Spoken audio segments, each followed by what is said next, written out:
you awake? I thought I heard you get up. Yeah, I'm awake. Sorry, I just can't sleep.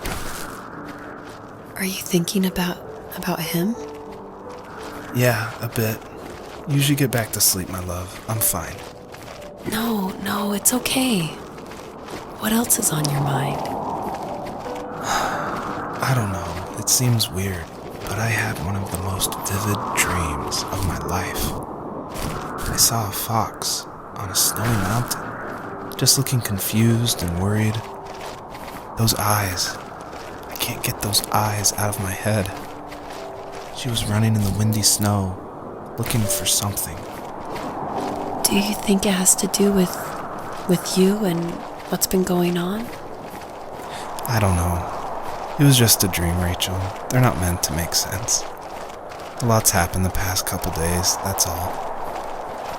Well, if you're not going to sleep anyway, you should tell me. I want to hear. All right.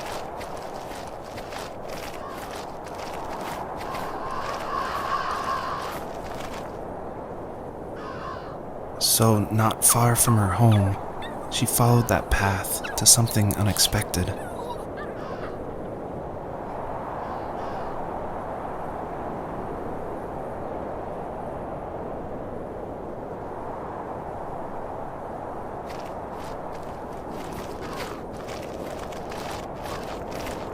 She couldn't stay, though.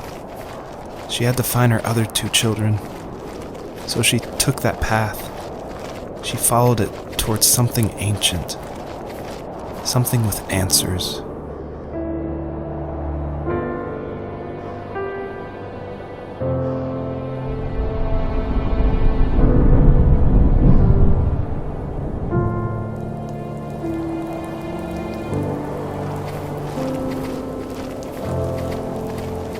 The fox looked high and low, searching for any sign of her cubs. Points of light showed the way to this ancient tree. It was as if each one had a story to tell, all their own. The land was trying to tell my story, too. I felt like I was right behind her the whole time.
Wasn't he like a lumberjack?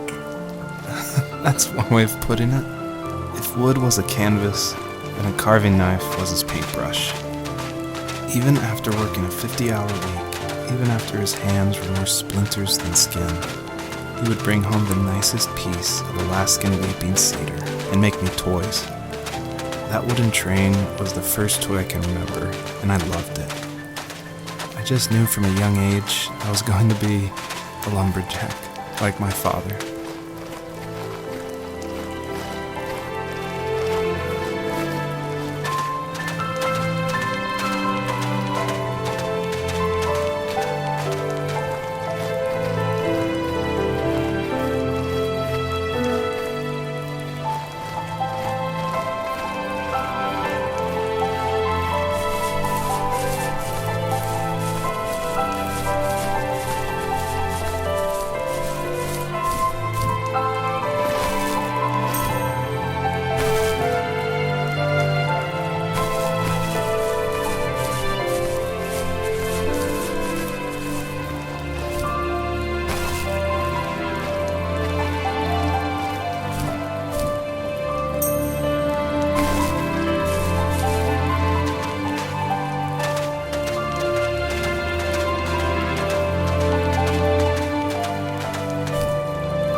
As a kid, did you ever do show and tell in your class?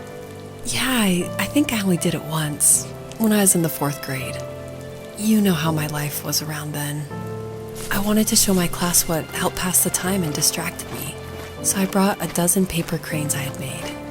I think I told everyone how badly I wanted to be a bird and fly, embarrassingly enough. Don't be embarrassed. Every kid wants to fly. For me, it was another toy from my dad, a wooden boat. I remember guarding it so carefully in my hands as I walked into class. When I sat down, a group of boys immediately made fun of it. They asked which trash can I found it in, or why an ugly log was my favorite toy. When I got up, I didn't even want to tell them my dad had carved it. I said it was a joke gift my friends had given me. Kids can be so cruel. Some of them are. I shouldn't have let them get to me, but it did. It's amazing we bounced back at all.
Usually those kids would leave me alone, but somehow they could tell I was different.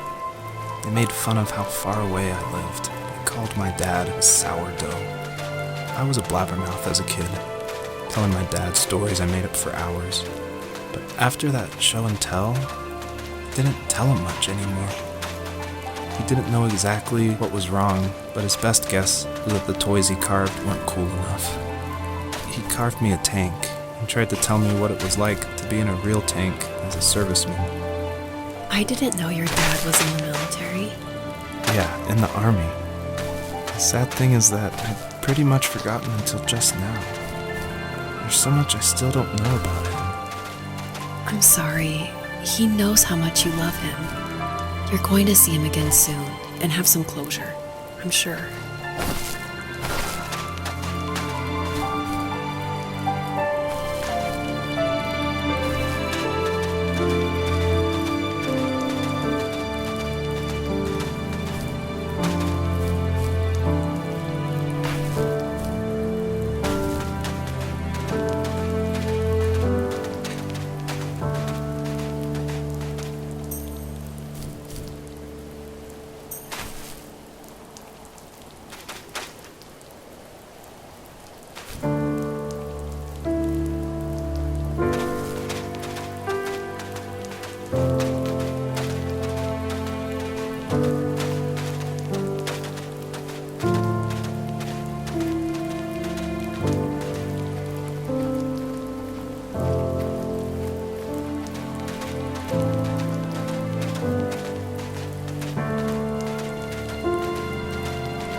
older I got, the more I withdrew. I asked myself, why talk to anybody anyway? Why bother when I'm happy by myself? I started drawing a lot, mostly animals I saw in the woods by my home. I then imagined designing my own hideouts with things like TVs and pantries full of chips and cookies. I think that idea of leaving home and drawing blueprints started my career. I found a lot of solace in that. I'm not surprised, but I did the same thing, you know? There's something special about having a place to call your own. And now look at us. Well, if you count renting in an overpriced city. It's as close as we can get for now.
My teenage years were full of sketching, angst, and trouble.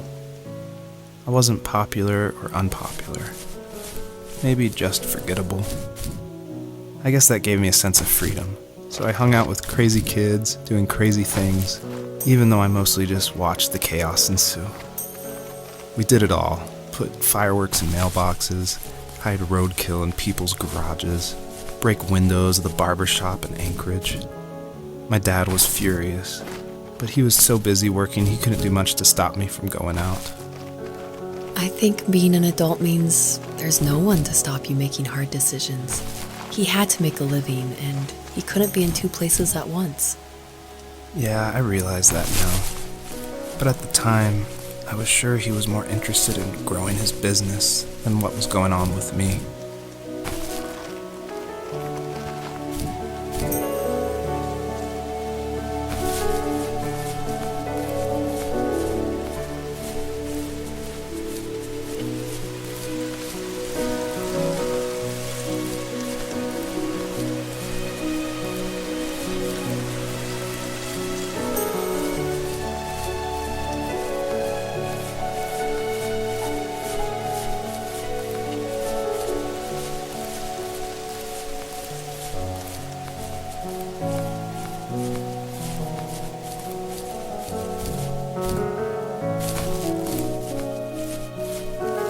He was working another late night, and my friends were over, saying how bored they were and how they had come all the way out to my house for nothing.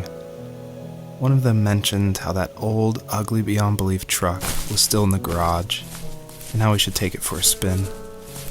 I was only 15, so I kind of fought it for a while. The next thing I knew, we were craning around the mountain path, rocks spitting onto the sides of the cliff, while my dad's cringeworthy bluegrass blared out the speakers. I drove while my friends were in the back of that yellow and purple truck, throwing beer bottles and trash at anything remotely interesting. Felt like I was soaring in the air with borrowed wings. But all good things have endings. A cop outside of Eagle River pulled us over after he saw us in a bottle rocket into someone's yard.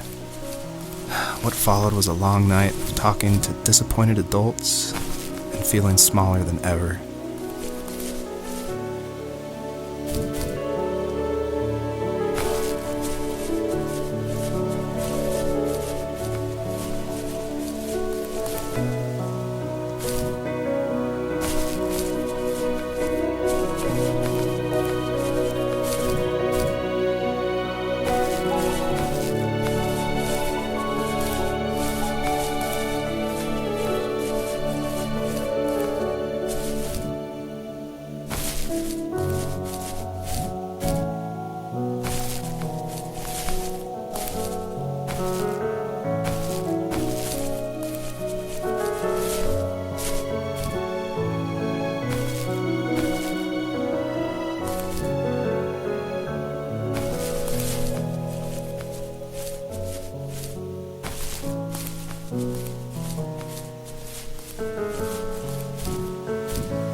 My friends would laugh about that night and talk about how crazy it was, and I laughed along, pretending it didn't bother me.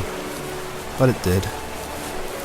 I imagined my friends growing old in the bush, unable to find that thrill in those godforsaken ice fields. It's like those mountains were a literal wall, keeping me from leaving, where all I would have to look forward to are lumber yards and evening beers. I had to climb over. That was my only goal for a long time.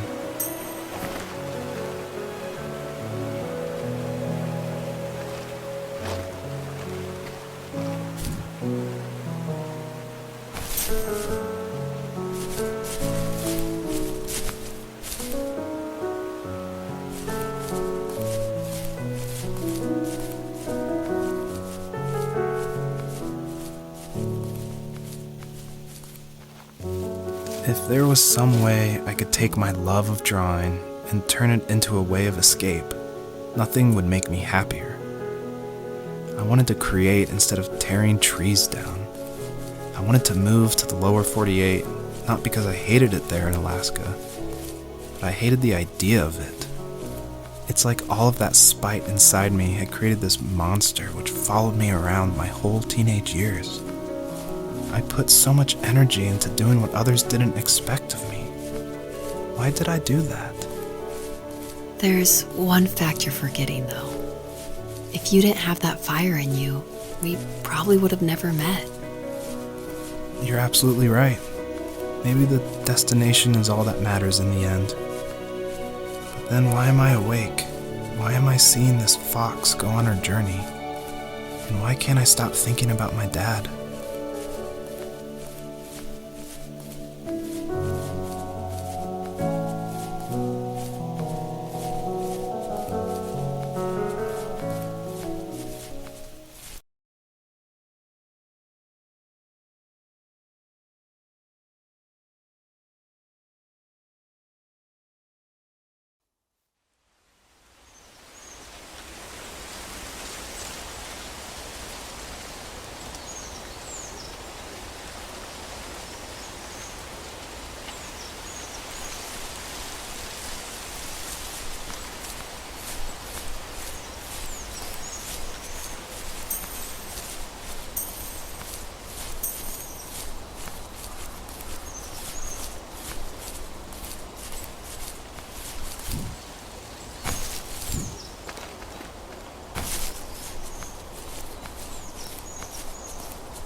On our property, there were old abandoned pieces of a shed and car long left unused. I used to ask him all the time who those people were that left all this junk, and I'm sure he got so tired of hearing it that he made up some elaborate stories how a brown bear ate them and haunted the woods afterwards. What's funny is I think it made those people seem more real, growing up thinking they were still hanging out like they couldn't say goodbye. I used to tell my friends how I could swear I saw spirits move near the water, and that always freaked them out. I guess it didn't bother me, because the way I saw it, they were normal people with old cars and sheds, just trying to figure out how to survive and be happy in the middle of nowhere. It was a cool thought that they didn't want to leave, but I was a weird kid. Well, you had good company since those ghosts like living in a place where they were brutally devoured.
Even at my most distant, at the times when I detested him the most, he kept reaching out.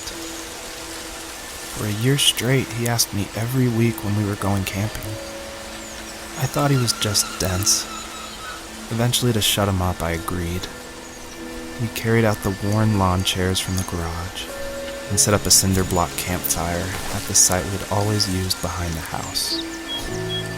We walked down the mountain path, talking in the warm sunshine we only got a couple months of the year.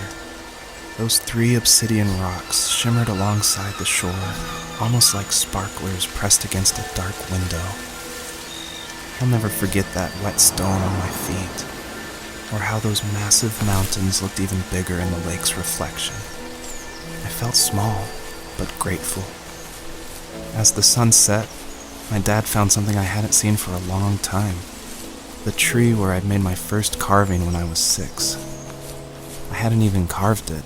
My dad had helped me, but I still called it my tree. Something about seeing my name there made me open up, and we talked about everything that night in that old camouflage tent. I told him how much I loved sketching and design, and how it would be a dream to study architecture in Seattle. I told him how I didn't get along with my friends much anymore, but that I didn't mind being alone.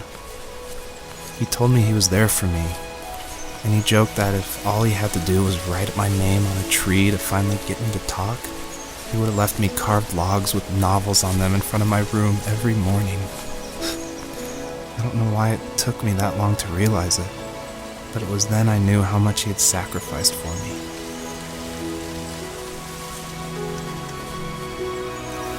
My dad built a lot of stuff in his free time. If he wasn't watching fly fishing or reading Tom Clancy novels, he was carving something. He made tons of birdhouses. Not that he was into bird watching, but I think he really missed working and adding on to the home. If he couldn't afford the time to build onto our own house, he would have to settle with watching birds move into their little homes. We kept an old mattress in the bed of that ugly yellow truck, so we would drive it deep into the woods and then watch the birds fly into their houses while the sun set. Usually it was accompanied by venison jerky or a cold Coke, but not a lot of talking, which is how we both liked it.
we were happiest underneath the evergreens.